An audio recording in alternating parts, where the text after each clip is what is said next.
నమస్తే.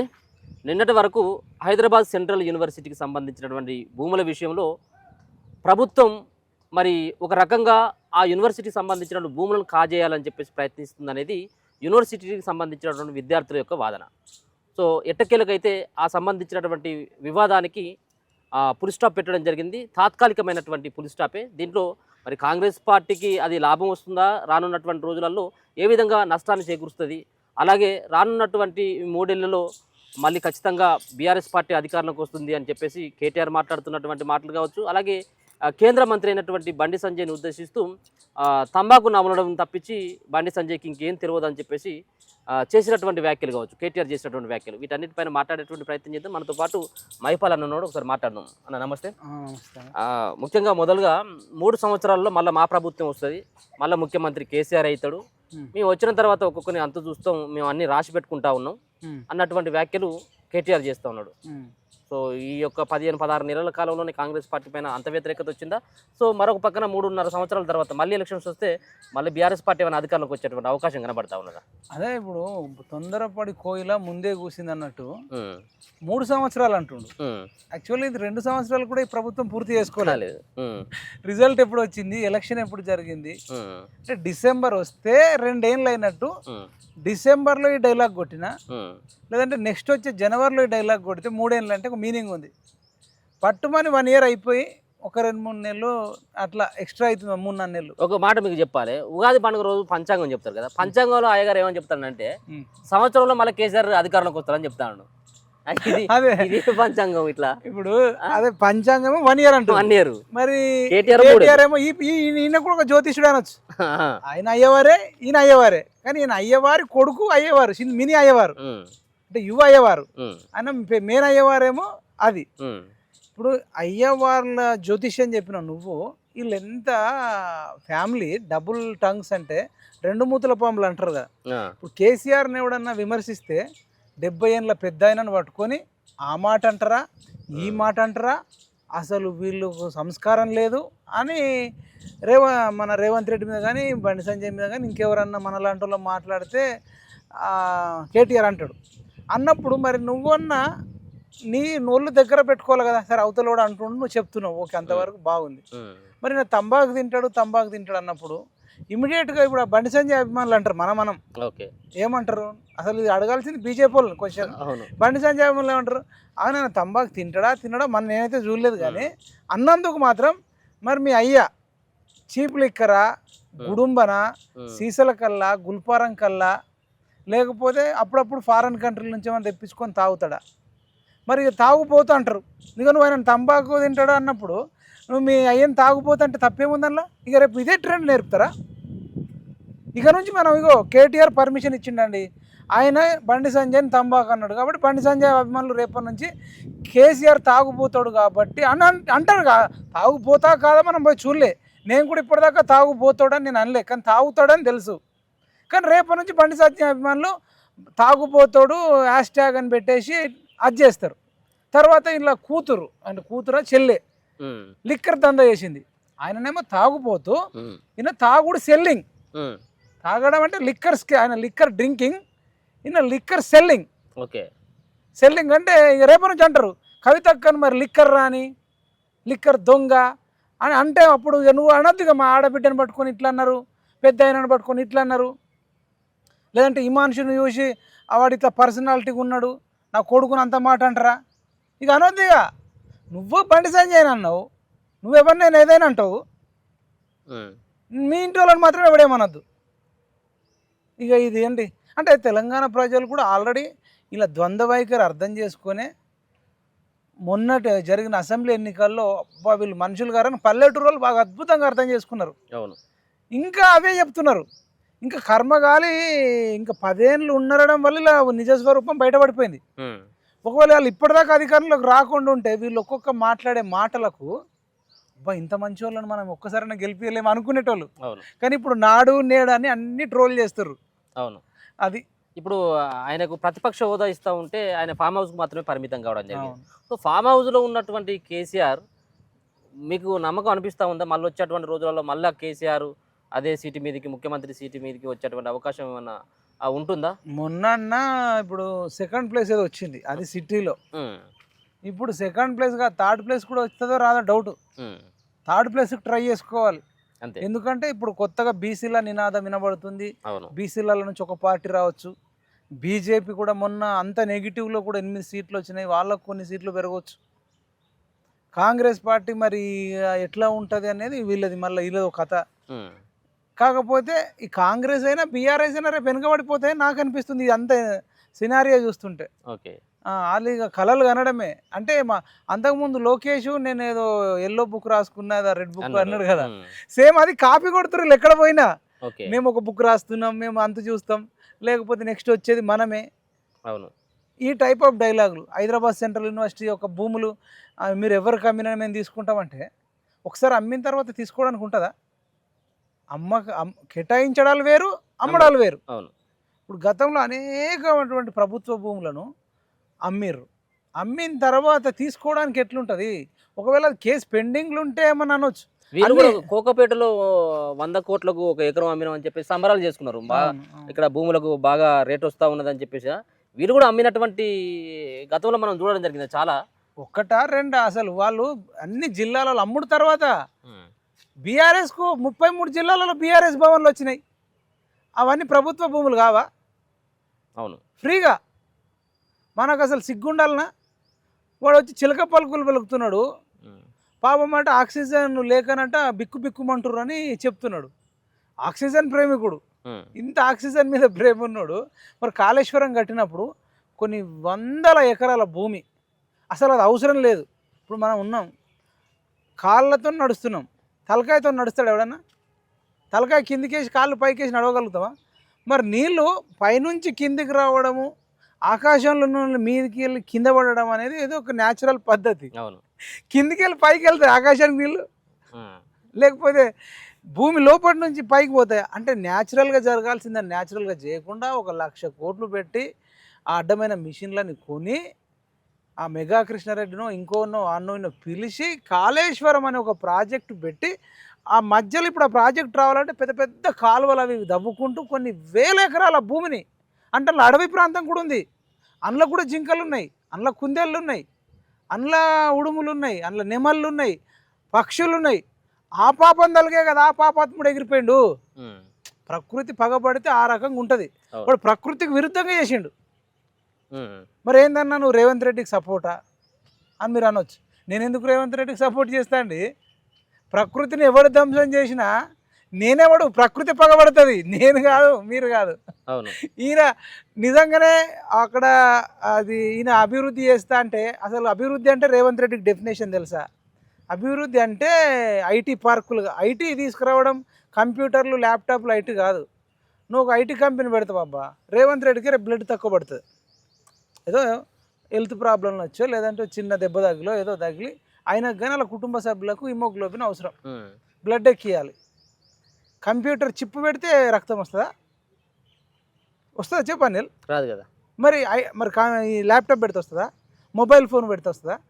అసలు తలకాయ ఉన్నాడు ఎవడన్నా డెవలప్మెంట్ అనేది కంప్యూటరు, ఒక కారు, ఒక యాక్టివా బైకో స్కూటరో మైకో, ఇది అభివృద్ధి? అభివృద్ధి అంటే తెలియదు ఫస్ట్. అభివృద్ధి అంటే ఇవి అనుకుంటారు వీళ్ళు. అభివృద్ధి అంటే ఆరోగ్యంగా ఉండడమే అభివృద్ధి. ఆరోగ్యంగా ఉండాలంటే ఆక్సిజన్తోనే అభివృద్ధి. నువ్వు చెట్లన్నరికి అక్కడ చుట్టుపక్కల ఆక్సిజన్ లేకుండా చేసి నువ్వు ఒక హాస్పిటల్ కట్టి వీళ్ళందరికీ రోగం వస్తుంది, శ్వాసకోశ వ్యాధులు వచ్చినాక నువ్వు హాస్పిటల్లో పడేసి ఇదే మేము ఒక హాస్పిటల్ కట్టినామని డెవలప్మెంట్ అంటావా? అసలు హాస్పిటలే అవసరం లేకుండా లేదంటే ఐటీ అవసరం లేకుండా ఎవడి అల్టిమేట్ గోల్ అయినా ఆనందంగా ఉండడం, ఆరోగ్యంగా ఉండడం. నువ్వు తెలివి ఉంటే అక్కడ అంటున్నారు అకాడమిక్ పరంగా యూజ్ చేస్తూ దాంట్లో నువ్వు ఇంకా ఎన్విరాన్మెంటల్ స్టడీస్ అని పెట్టు. ఎన్విరాన్మెంటల్ స్టడీస్ అని చెప్పి ప్రకృతికి సంబంధించిన స్టడీస్ లేవు, దాని మీద ఒక 100లకు సంబంధించిన హెర్బల్ చెట్లు పెట్టు, ఆక్సిజన్ ప్లాంట్స్ పెట్టు, ఆక్సిజన్ చెట్లు పెట్టి ఇది ఒక రకమైన డెవలప్ చేస్తున్నామని చెప్పు. ఇది డెవలప్ చేస్తున్నాం, దీని ద్వారా తయారైన ఆకులు కానీ మూలికలు కానీ ఇంకేమైనా పండ్లు కానీ కాయలు కానీ వీటన్నింటినీ తెలంగాణ ప్రజలకు పంచి వాళ్ళు అనారోగ్యాల పాలు కాకుండా చేస్తాం. ఈ 400 ఎకరాలతోని 4 కోట్ల జనాభాకు సరిపడా మంచి ఆరోగ్యానికి సంబంధించిన వనమూలికలకు సంబంధించిన చెట్లు పెడతామని అది హర్షిస్తారు. నువ్వేం మనిషివయ్యా, నేను ఐటీ తెస్తా. కానీ ఇప్పుడు హెచ్సి విద్యార్థులకు, హైదరాబాద్ సెంట్రల్ యూనివర్సిటీ విద్యార్థులకు నిజంగా హ్యాట్సప్ చెప్పాలి. మరీ ముఖ్యంగా ఇప్పుడు చదువుతున్న వాళ్ళందరికీ హ్యాట్సప్ చెప్పాలి. వాళ్ళ డేరుకు, వాళ్ళ ధైర్యానికి. ఒకప్పుడు ఉస్మాన్ యూనివర్సిటీ అంటే డేర్కు కేర్ ఆఫ్ అడ్రస్ అంటే ఉస్మాన్ యూనివర్సిటీ అనేది నేను చాలా రోజుల తర్వాత చూస్తున్నా. అసలు అన్ని విద్యార్థి సంఘాలు జనరల్గా ఏదైనా ఉద్యమం జరిగితే ఒక సంఘమే చేసేది, ఇంకో సంఘం అనుకూలంగా వ్యతిరేకంగా ఉండేది. కానీ ఇప్పుడు అన్ని సంఘాలు, ఇటు ఏబీవీపీ కానీ, ఈవెన్ కాంగ్రెస్కు సంబంధించిన ఎన్ఎస్యు కానీ, ఎస్ఎఫ్ఐ కానీ, ఇంకా కుల సంఘాలకు సంబంధించిన విద్యార్థి సంఘాలు కానీ అన్ని ముక్త కంఠంతో మాకు వద్దు, నువ్వు ఐటీ గీటీ మాకు వద్దు అని చెప్పేసి అంటున్నాయంటే అసలు ఆషామాషి ఉద్యమం అది వినకుండా గుంట నక్కలు చేరినాయి అంటున్నావు. నువ్వు అన్నది కేటీఆర్నే అన్నావు, లేదంటే వాళ్ళని ఆ చెప్పేటప్పుడు అన్న రేవంత్ రెడ్డి కొంచెమన్నా సలహాలు ఇష్టోడు ఎవడున్నాడు కానీ నువ్వు అనేటప్పుడే కేటీఆర్ అనే గుంట నక్క చేరిందాను ఒక మీనింగ్ ఉంటుంది. అది ఇప్పుడు ఏమైంది, విద్యార్థులు అన్నట్టు వాళ్ళు ప్రొజెక్ట్ చేస్తారు. నిజానికి విద్యార్థులను అనలేదు అన్నట్టు కూడా అనుకుంటున్నా.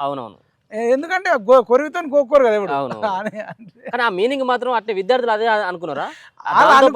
ప్రతిపక్షాలు కూడా ఆ విధమైనటువంటి ప్రచారం, అంటే విద్యార్థులను గుంట నక్కలుగా అంటా ఉన్నారు అన్నటువంటి ప్రచారం కూడా చేసిన వాళ్ళు. కాబట్టి విద్యార్థులందరూ తిరగబడాల్సినటువంటి అవసరం వచ్చింది ఇప్పుడు. అది ఇంకోటి జింకలు ఉన్నాయి, పక్షులు ఉన్నాయి, ఇంకా అనేకమైన వన ఉన్నాయని చెప్తున్నాను. అవి ఉన్నాయా మనమైతే అక్కడికి వెళ్ళి చూడలేదు. కొందరేమో గ్రాఫిక్స్ పెట్టిరంటారు, అంటే ఉండొచ్చు, ఉన్నదానికంటే ఎక్కువ గ్రాఫిక్స్ కూడా పెట్టవచ్చు. కొందరు కాంగ్రెస్ వాళ్ళేమో గ్రాఫిక్స్ పెట్టినట్టు వీళ్ళు చెప్తున్నారు, లేదు స్వచ్ఛందంగా ఉన్నాయని ఇంకోళ్ళు చెప్తున్నారు. అంటే ఉంటే కొన్ని ఉండొచ్చు, వీళ్ళు కొందరు ఎవడన్నా ఆగంగాడు ఎవడన్నా పెట్టవచ్చు. దాని ఏదంటే ఇప్పుడు జంతువులు, పక్షులు మనం చేసేది పోరాటం దాని మీద కాదు, మనకు కావాల్సింది ఆక్సిజన్. ఓకే, అది సిటీలో మనుషుల కోసమే. ఆ దాంట్లో భాగంగా జింకలు, పక్షులు బతుకుతాయి. ఇప్పుడు మనం జింకలు, పక్షులను మనం కొట్లాడినాం అనుకో, ఈ జింకల్ని తీసుకుపోయి మంచి జూలు వేస్తాం, లేదంటే ఇంతకంటే పెద్ద అడవిలు వేసేస్తాం, లేదంటే ఈ పక్షులను తీసుకుపోయి ఇంకొక అడవిలు వేస్తాంటారు. అప్పుడు మన కౌంటర్ ఇచ్చిన తర్వాత మనం ఏం చెప్తాం? ఫస్ట్ ఒక గొడవ ఎట్లయింది, ఇది హైదరాబాద్ సెంట్రల్ యూనివర్సిటీకి సంబంధించిన భూముల, ప్రభుత్వ భూముల అంటే అట్లా కొట్లాడితే అది నిజం చెప్పాలంటే ఏదైనా ప్రభుత్వందే, ఏదైనా ప్రభుత్వందే. ఇప్పుడు ఏ యూనివర్సిటీ అయినా ప్రభుత్వాలు కేటాయిస్తేనే అయినాయి కదా. అప్పుడు ఏమవుతుంది, మేము ప్రభుత్వం మళ్ళీ ఇంకోటి వేరే వాడితో గెలిచిండు. ఇప్పుడు మనకు వచ్చిందంటే అవునన్నా వేరే వాళ్ళతో కేసు వేసి అది ఎప్పుడో వేసిర్రు, ఓకే. ఇప్పుడు నువ్వు గెలిచినంత మాత్రాన ఇప్పుడు ధోని ఆధ్వర్యంలో మన క్రికెట్ వరల్డ్ కప్ వచ్చింది. అవును ధోని మంచిగా ఆడండి, హ్యాట్సప్ చెప్పినాం ధోనికి. ధోని తీసుకుపోయి కప్పు అమ్ముకుంటా అంటే ఎట్లుంటుంది? రైట్ ఉంటుందా? మరి ఏమైనా సంబంధం ఉందా? మేము కోట్లకు గెలిచినాం కాబట్టి మేము అమ్ముకుంటామంటే కుదరదు కదా. అంటే నువ్వు అమ్ముకోవడానికి గెలిచినావా? మరి అసలు డెవలప్మెంట్ అంటేనే మీనింగ్ తెలియదు. నరకాల్సింది చెట్లను కాదు, నరకాల్సింది రాజకీయ నాయకులను. ఎందుకంటే వీళ్ళ వల్ల సమాజానికి కానీ ప్రకృతికి కానీ ఎటువంటి లాభం లేదు. కానీ చెట్ల వల్ల అవి అన్కండిషనల్గా లవ్ ఇస్తాయి. చెట్లు లవ్ ఇస్తాయి, పండ్లను ఇస్తాయి, పువ్వులను ఇస్తాయి, అన్నిటికి మించి ఆక్సిజన్ ఇస్తాయి, ఆనందాన్ని ఇస్తాయి. అంటే చెట్టు ఒక స్వర్గం అయితే రాజకీయ నాయకుడు ఒక నరకం. ఇప్పుడు హైదరాబాద్ సెంట్రల్ యూనివర్సిటీ విద్యార్థులు కొట్లాడుతున్నందుకు హ్యాట్సాప్ చెప్తూనే కేటీఆర్ లాంటి గుంట నక్కను వీళ్ళని దయచేసి మీరు దగ్గర రానియకండి. మీ శక్తే సరిపోతుంది. మీరు కేటీఆర్ కంటే ఎక్కువ చదువుకున్నారు. ఆ బీఆర్ఎస్ వాళ్ళ కంటే ఆ నాయకులు మొత్తం పోరంబోకులు చాలామంది ఉన్నారు. దాంట్లో వాళ్ళందరికంటే మీరు వెల్ ఎడ్యుకేటెడ్, ఆనెస్ట్, మంచి క్యారెక్టర్ ఉన్నోళ్ళు.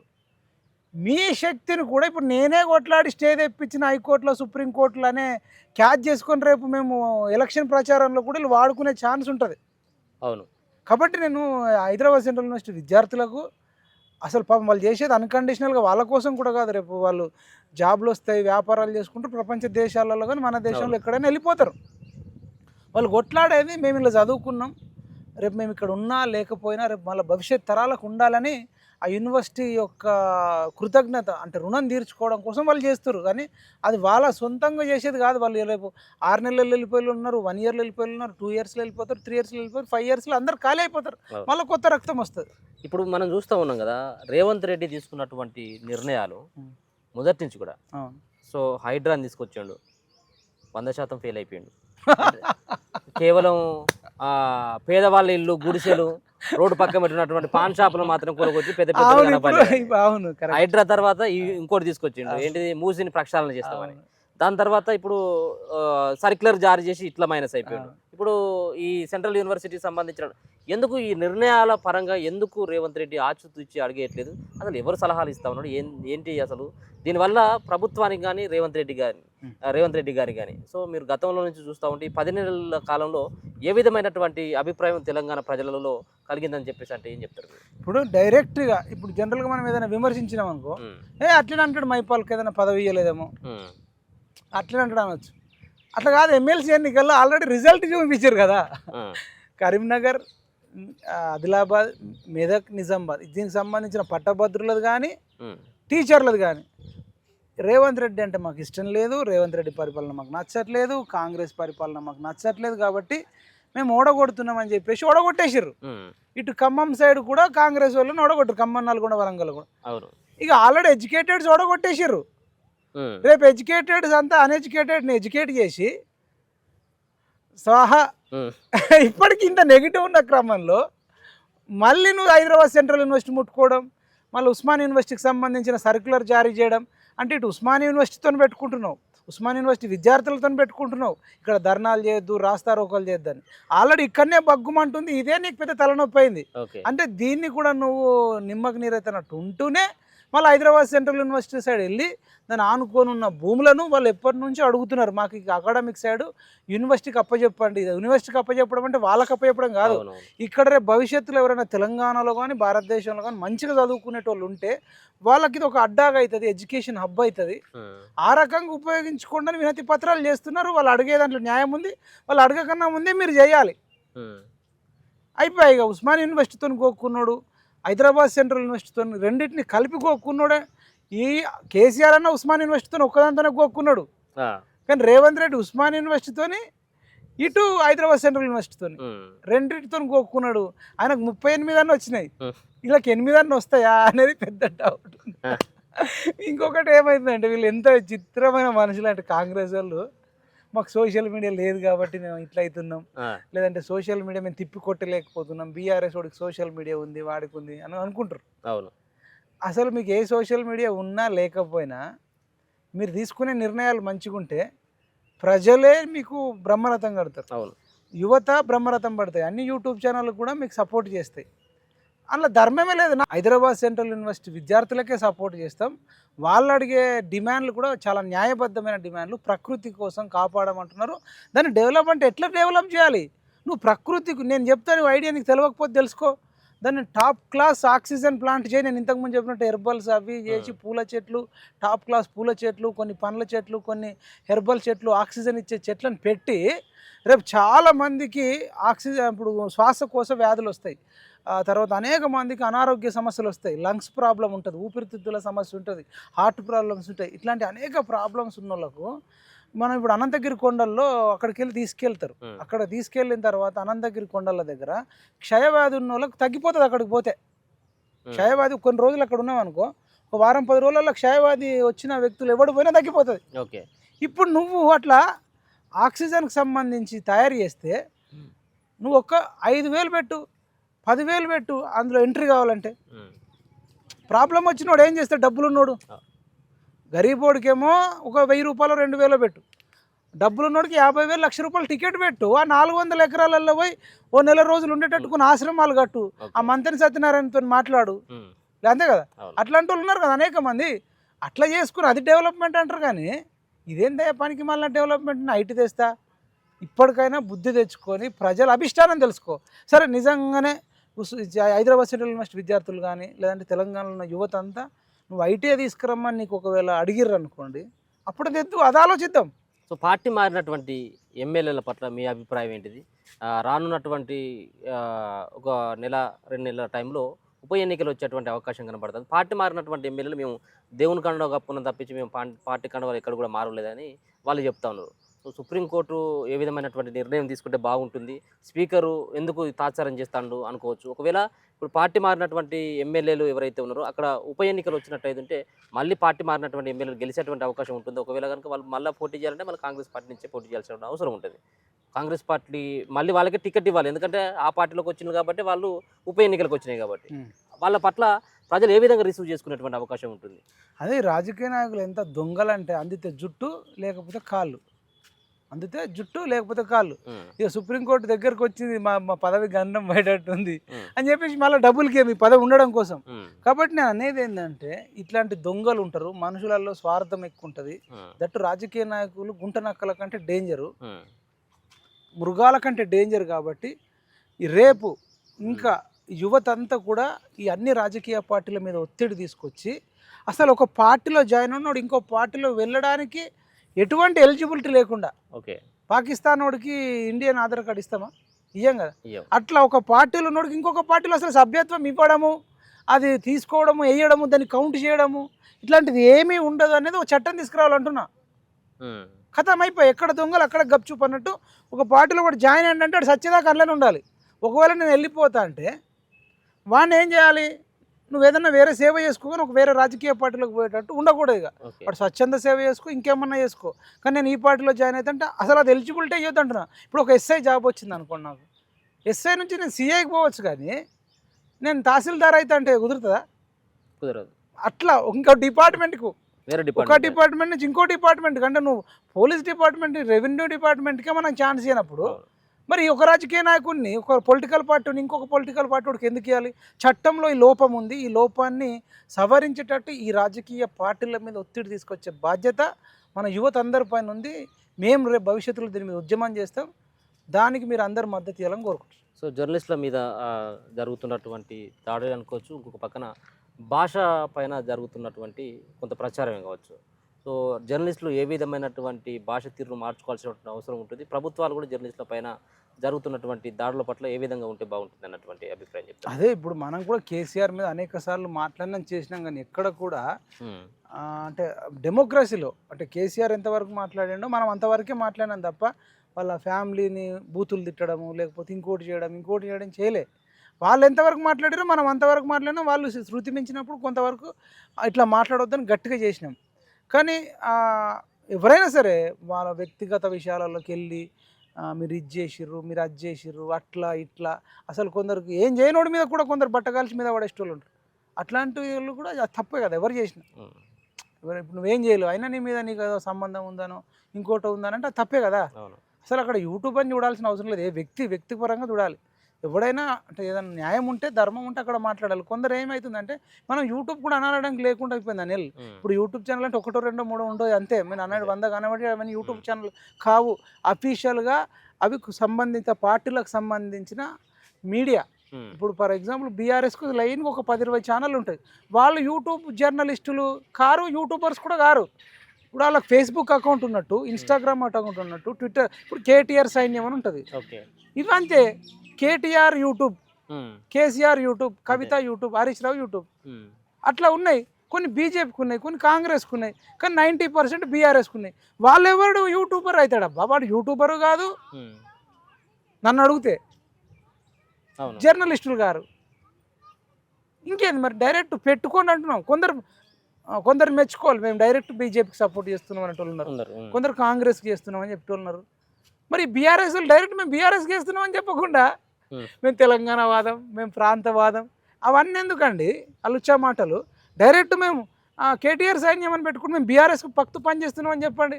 వాడోడు వీడోడు జమై మేము తెలంగాణ కోసం కొట్లాడుతున్నాం అని చెప్పాల్సిన దురుద్దేశంతో కూడా విమర్శించడం అనేది దాన్ని కూడా మనం ఖండించాలి. నువ్వు డైరెక్ట్ ఓపెన్గా చెప్పేసుకో. Okay, right, thank you so much.